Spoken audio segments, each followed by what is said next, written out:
Assalamualaikum warahmatullahi wabarakatuh. Kali ini Al-Jabar akan mengungkapkan tentang bagaimana memasuki kaidah untuk mencapai manunggaling kaula Gusti yang telah diberikan oleh Syekh Siti Jenar. Adapun tentang tanya jawab dengan beliau Syekh Siti Jenar yang menyatakan bahwa ajaran Syekh Siti Jenar dikenal sebagai ajaran ilmu kebatinan, suatu ajaran yang menekankan aspek kejiwaan daripada aspek lahiriah yang kasat mata. Intinya ialah konsep tujuan dari hidup. Titik akhir dari ajaran Syekh Siti Jenar ialah mencapai manunggaling kaula Gusti, yaitu bersatunya antara ruh manusia dengan zat Allah. Paham inilah yang hampir sama dengan ajaran para zuhud, wali, dan orang-orang khawas. Zuhud banyak dijumpai dalam dunia tasawuf. Mereka merupakan orang-orang atau kelompok yang menjauhkan diri dari kemewahan dan kesenangan duniawi,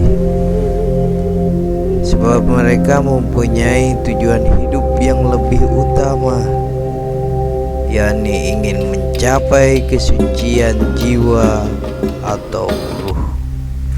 Inti dari ajaran Syekh Siti Jenar adalah pencapaian spiritualitas yang tinggi dalam penyatuan antara makhluk dengan Sang Pencipta, yang lebih populer disebut sebagai manunggaling kaula Gusti. Bagian-bagian dari ajaran itu adalah meliputi penguasaan hidup, pengetahuan tentang pintu kehidupan, tentang kematian, tempat kelak sesudah ajal, hidup kekal tak berakhir, dan tentang kedudukan yang maha luhur. Paham yang hampir sama atau senada dengan falsafah Jawa kuno. Suatu ketika Syekh Siti Jenar mengajarkan ilmu kepada para murid-muridnya. Syekh Siti Jenar berkata, manusia harus berpegang pada akal, meyakini 20 sifat yang dimiliki oleh Allah, antara lain yakni wujud, tak berawal, tak berakhir, berlainan dengan barang baru, berkuasa, berkehendak, berpengetahuan, memiliki ilmu secara hakikat, dan sebagainya. Lalu para santri mengajukan pertanyaan-pertanyaan sebagai berikut. Yang pertama tentang ketuhanan. Murid bertanya, apakah wujud dari Tuhan itu dapat dimiliki oleh manusia? Lalu Syekh Siti Jenar menjawab, memang sifat wujud itu bisa dimiliki manusia, dan itulah inti dari ajaran ini. Selama manusia mampu menjernihkan kalbunya, maka ia akan mempunyai sifat-sifat itu. Sifat tersebut pun sudah aku miliki. Kalian bisa melakukannya dengan mengamalkan apa yang hendak kuajarkan. Allah adalah satu-satunya yang wajib disembah. Dia tidak tampak dan tidak berbentuk, tidak terlihat oleh mata, sedangkan alam dan segala isinya merupakan cerminan dari wujud Allah yang tampak. Seseorang bisa meyakini adanya Allah karena ia melihat pancaran wujudnya melalui jagat raya ini. Allah tidak berawal dan berakhir, memiliki sifat langgeng, tak mengalami perubahan sedikit pun. Allah berada di mana-mana, bukan ini dan bukan itu. Dia berbeda dengan segala wujud barang baru yang ada di dunia. Lalu para murid kembali bertanya, "Wahai Kanjeng Syekh, jelaskan kepada kami tentang hakikat kodrat." Syekh Siti Jenar menjawab, "Kodrat adalah kekuasaan pribadi Tuhan, tak ada yang menyamainya. Kekuatannya tanpa sarana, kehadirannya berasal dari ketiadaan, luar dan dalam tiada berbeda, tak dapat ditafsirkan. Jika engkau menghendaki sesuatu, maka pasti kalian rencanakan matang-matang dan pasti pikirkan berulang-ulang. Itu pun masih sering meleset. Namun Allah tidak demikian. Bila menghendaki sesuatu, tak perlu dipersoalkan terlebih dahulu." Lalu murid-muridnya pun kembali bertanya, "Kalau begitu, Allah tidak memerlukan sesuatu?"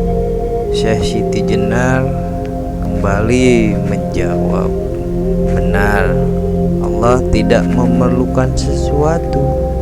Karena itu, jika kalian hidup tanpa memerlukan sesuatu, tanpa butuh harta benda, tanpa butuh jabatan, tanpa butuh pujian, maka kalian akan merasakan hidup yang sesungguhnya.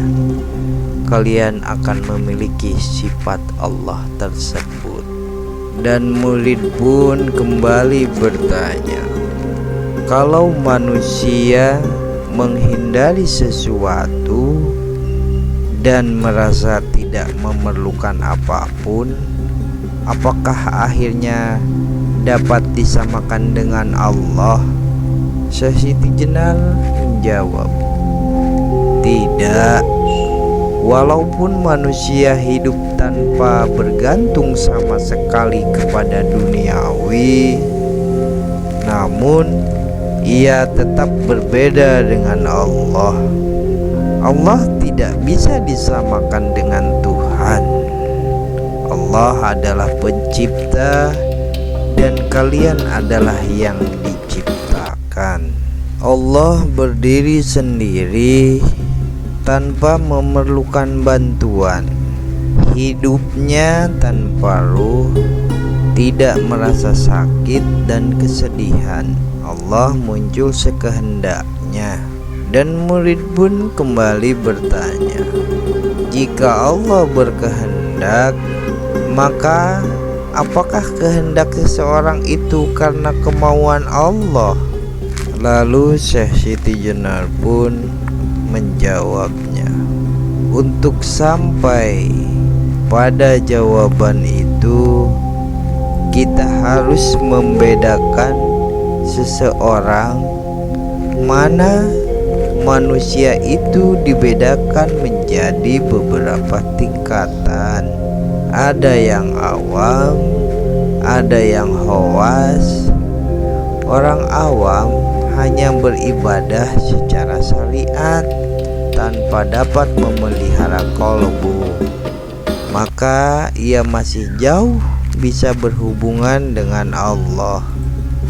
Sedangkan orang-orang khawas, termasuk para nabi, rasul, dan waliullah, mereka beribadah secara utuh, bahkan sampai pula pada tingkatan hakikat. Kalau kalbunya sudah bersih dari duniawi dan menyatu dengan cahaya ilahi, maka kehendak dan kemauannya itu berasal dari Allah.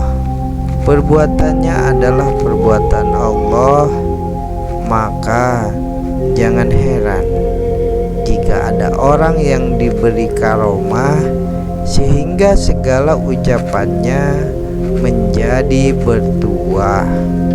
Lalu bagaimana selanjutnya?